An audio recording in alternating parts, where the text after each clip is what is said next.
Olá, meus queridos irmãos em Cristo Jesus. É com muita alegria em nosso coração que retornamos à sua presença através desse vídeo, para juntos meditarmos um pouco na palavra de Deus, já que estamos vivendo dias terríveis, onde temos uma pandemia de coronavírus no Brasil, onde observamos que as pessoas não podem mais estarem saindo na rua, principalmente os mais idosos, para que não sofram as consequências desse vírus. Mas eu quero dizer a cada um de vocês que há um vírus muito maior dentro de nossas famílias. E eu creio que essa é uma oportunidade única de tentarmos melhorar os nossos relacionamentos dentro da nossa própria família. Quero vos trazer aqui uma mensagem a respeito de quem não podemos ser. O título dessa mensagem desperta em nós algum tipo de curiosidade. E o texto que nós vamos usar se encontra em 2 Samuel, capítulo 15, verso de número 6, que nos diz: dessa maneira fazia Absalão a todo Israel que vinha ao rei para juízo, e assim ele furtava o coração dos homens de Israel. Creio que muitas coisas têm furtado o nosso coração. Recentemente no Brasil tivemos o carnaval, que roubou o coração de muitas pessoas, que ainda sabendo desta pandemia, saíram às ruas sem nenhum receio. Agora hoje não. Hoje, com receio da morte, todo mundo em casa. Mas se faz necessário uma indagação. Nós não temos medo de Deus? Eu não vou consertar a sociedade com essa mensagem, mesmo porque ela vai ficar restrita, talvez à nossa igreja, talvez àqueles que me conhecem. Eu não posso atingir o coração das pessoas que vivem na rua, que não têm um lar, mas que em função de algum problema no seu lar estão hoje na rua. Mas eu posso atingir o seu coração, meu querido irmão, minha querida irmã. Eu posso atingir através dessa mensagem, e quando eu falo eu, estou falando o Senhor, porque eu sou um representante dele, estou sendo utilizado neste vídeo para te abençoar através da palavra do Senhor. Então não é nada de minha parte, é apenas como servo do Senhor eu estou trazendo essa mensagem para você. Então vamos iniciar orando, para que depois o Senhor possa falar ao nosso coração. Ó Deus, nós louvamos o Teu nome com muita gratidão em nosso coração, por termos recebido a bênção da salvação, a bênção em Cristo de Jesus, de podermos retornarmos à Tua presença sem receio algum de morrermos. Porque o sacrifício que Jesus fez na cruz do Calvário, por nossas vidas, nos dá a condição de nos aproximarmos de Ti. Não porque somos santos, mas porque fomos santificados em Cristo Jesus. Abençoa, Senhor, essa palavra, que ela atinja os objetivos para os quais foram propostas, e que o Senhor nos abençoe. Em nome de Jesus. Amém. Conta-se que um homem carregava um saco de feijão nas costas, e como um saco tinha um pequeno furo, ele deixava cair alguns grãos por onde passava.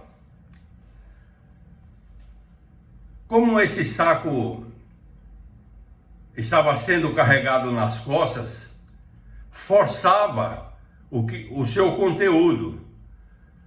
e ele começou a cair. E um garoto, vendo esse desperdício, falou para o homem: olha, moço, o saco está furado, o feijão está caindo. De imediato, o homem deu meia volta e passou a recolher os grãos, colocando-os novamente no saco. Contudo, o buraco não fora costurado. Assim sendo, o feijão continuava a cair. E à medida que os grãos eram recolocados, outros caíam pelo chão atrás do pobre homem. Há um texto na palavra de Deus que tem uma correlação com essa pequena historieta que contamos aqui. Ezequiel capítulo 20, verso 22, verso 30. Busquei entre eles um homem que tapasse o muro e se colocasse na brecha perante mim a favor dessa terra, para que eu não o destruísse. Mas a ninguém achei. Esse texto nos mostra Deus procurando um homem para tapar a brecha, mas diz que a ninguém achou. Queridos, o homem viu o buraco no saco, mas a sua preocupação era recolher novamente o feijão. A origem da sua dificuldade estava no saco. Se ele costurasse o saco, ele resolveria o seu problema. Nesse texto de Ezequiel, havia um muro que havia caído, e esse muro protegia a cidade. Então havia a necessidade de ele ser reconstruído. Mas Deus procurou um homem para fazer isso e não o achou. Então eu gostaria de, junto com você, meditar sobre a vida de um homem que, por guardar a sua vida com um buraco aberto, trouxe muitas consequências à vida de muitas pessoas. E este homem é Absalão, filho de Davi. Seus pais lhe deram esse nome que significa em hebraico pai da paz. Porém, muito embora tivesse um nome tão significativo, ele teve uma vida que não tinha nenhuma coerência com o seu próprio nome. E segundo a Bíblia, ele era um jovem bonito, rico, famoso e cotejado em todo o reino de Davi. No entanto, a sua história foi manchada por atitudes que vamos destacar a seguir. Primeiro, ele não perdoou, e isso lhe causou mágoa. Absalão tinha um meio-irmão por nome de Amnon, e ele alimentava em seu coração uma paixão desenfreada por Tamar, irmã de Absalão. Certo dia, Amnon, comentando este fato com seu amigo chamado Jonadab, que era muito perverso, mas convivia na sua casa, e como ele tinha interesse em continuar frequentando a casa de Amnon, para manter a regalia, já que ele era filho do rei, Jonadab o orientou como fazer para possuir a sua própria irmã. Amnon armou uma cilada para Tamar e a violentou. Depois de ocorrido o fato, ele sentiu repulsa por ela, a expulsou de sua presença. o seu pai, o rei Davi, não tomou nenhuma providência nem quanto a Absalão, nem quanto a Tamar. Ele não corrigiu a nenhum dos dois. Ou seja, ele devia corrigir Aminon pelo que ele tinha feito e ao mesmo tempo consolar sua filha Tamar, mas ainda assim não o fez.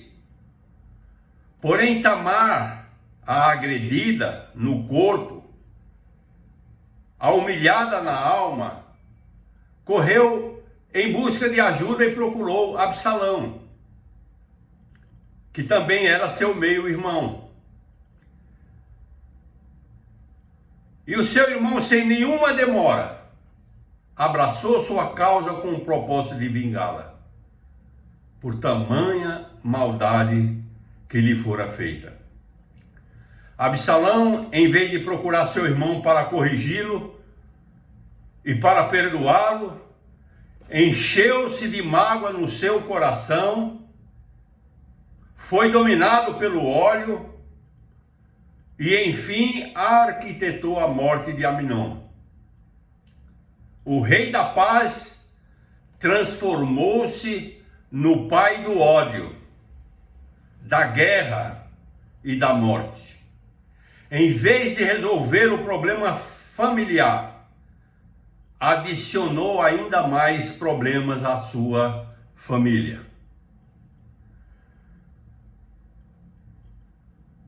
Observamos, queridos, nos dias de hoje, que essa mesma situação tem acontecido. Muitas famílias estão feridas porque ainda não foram curadas. Existem mágoas não perdoadas, pais contra filhos e vice-versa, irmãos contra irmãos, transformando o lar num território perigoso à sobrevivência da família. Há filho hoje matando seus pais, e há pais matando seus filhos. E temos visto essa constatação até mesmo em frases como esta: os inimigos do homem são membros de sua própria casa. Queridos irmãos e irmãs, a mágoa é uma prisão. Quando estamos com mágoa no coração, temos uma vida de muito horror. Não pensamos noutra coisa, senão na vingança, e isso destrói. Então eu quero fazer uma indagação a você. Há mágoa no seu coração? Você continua mantendo aprisionado em seu coração o perdão? Eu quero lhe convidar a desfazer-se dessa mágoa. Perdoe. Tenha uma vida próxima de Deus. E assim você terá uma vida abundante.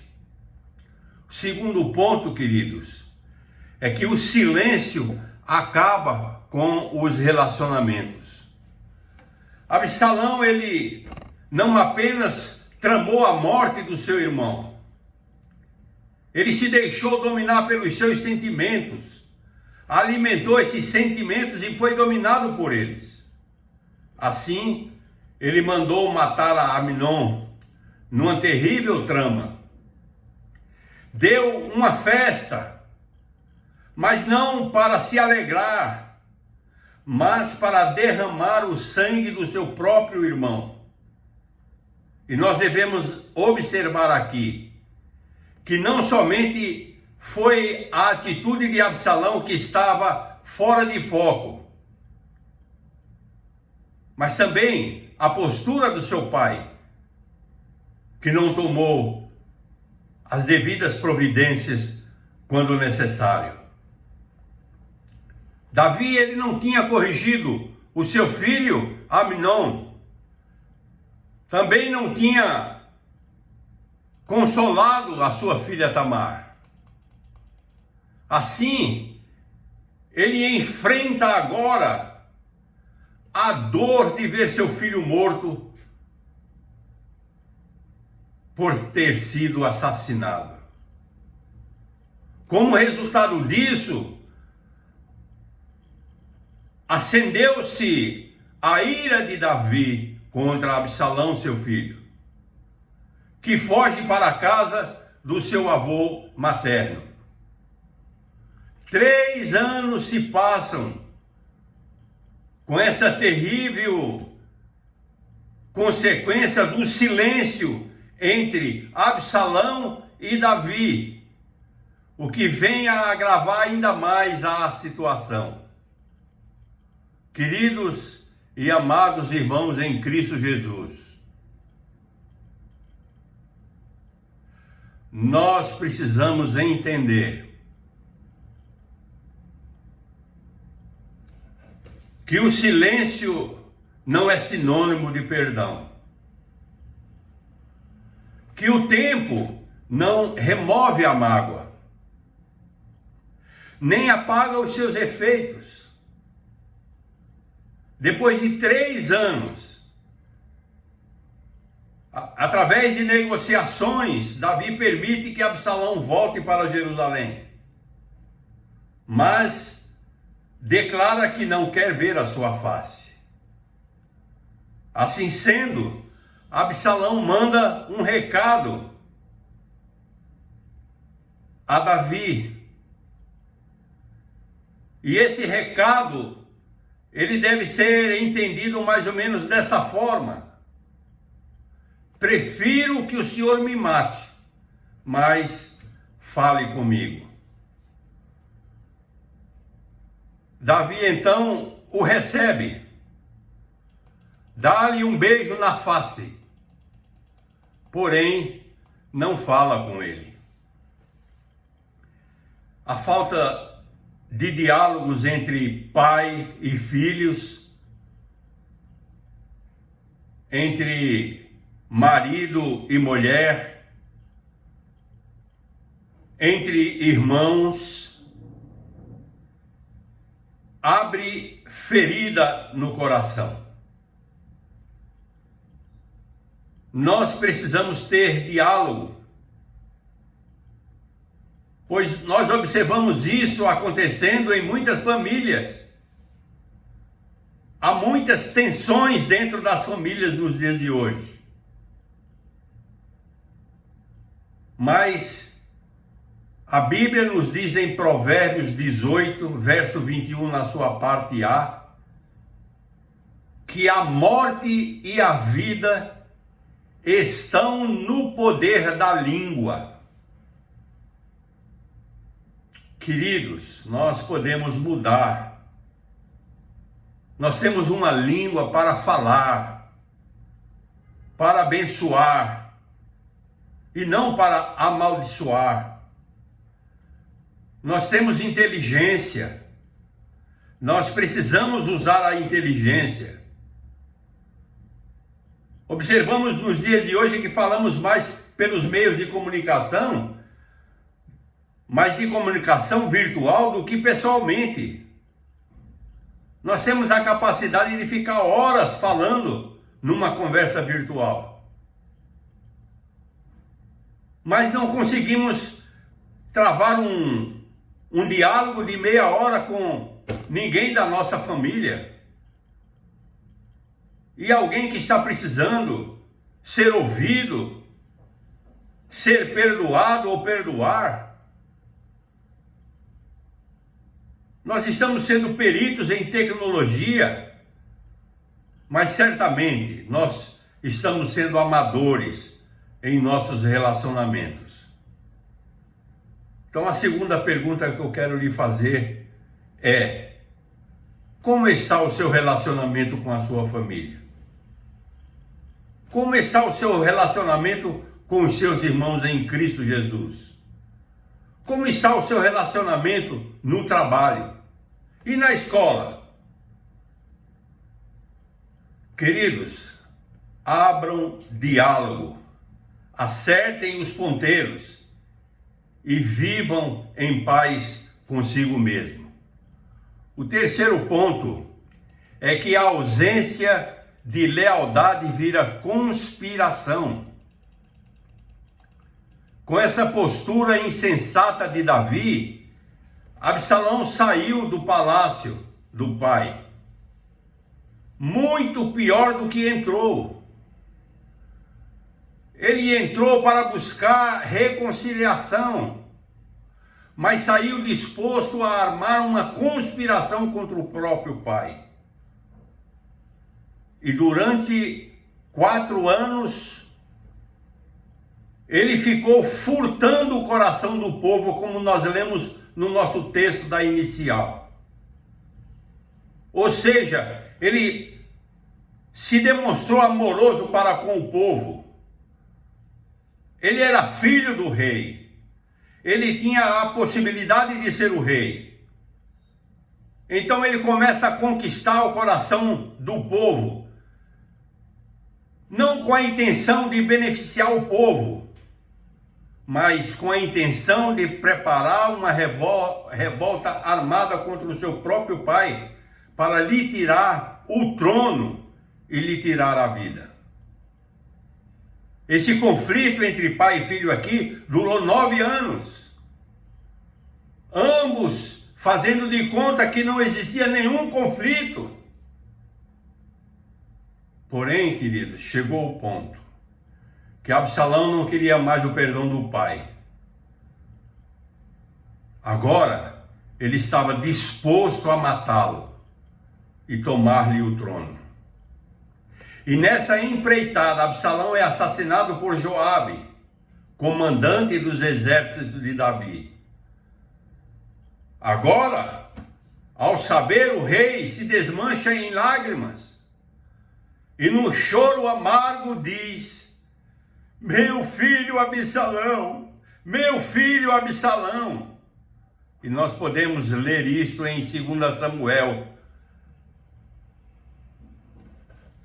capítulo 18, verso 33b. Quando Davi declara amor pelo seu filho, é tarde demais. Quando ele declara o seu amor, não podia haver mais nenhuma lágrima nos olhos do filho. Seu filho não o podia ouvir. O seu filho não podia sentir o carinho, o abraço do pai. O pai da paz, Absalão, perde sua vida. E o rei Davi, o seu filho. Absalão, queridos, negou seu nome. Fechou as cortinas da vida de maneira triste e doida. Mas sua história, certamente, é um alerta para todos nós. Não podemos adiar as decisões quanto às soluções dos problemas de relacionamentos dentro de casa. Aproveite esse tempo, pois esse tempo está lhe sendo concedido pelo Senhor. Ele está te dando oportunidade para ficar em casa, com a sua família. Solucione se você tiver algum tipo de problema, se você tiver alguma falta de diálogo com os seus familiares. Abra seu coração, tenha paz com todos. Nós lemos em Eclesiastes capítulo 3, versos de 1 a 8. Tudo tem o seu tempo determinado. E há tempo para todo o propósito debaixo do céu.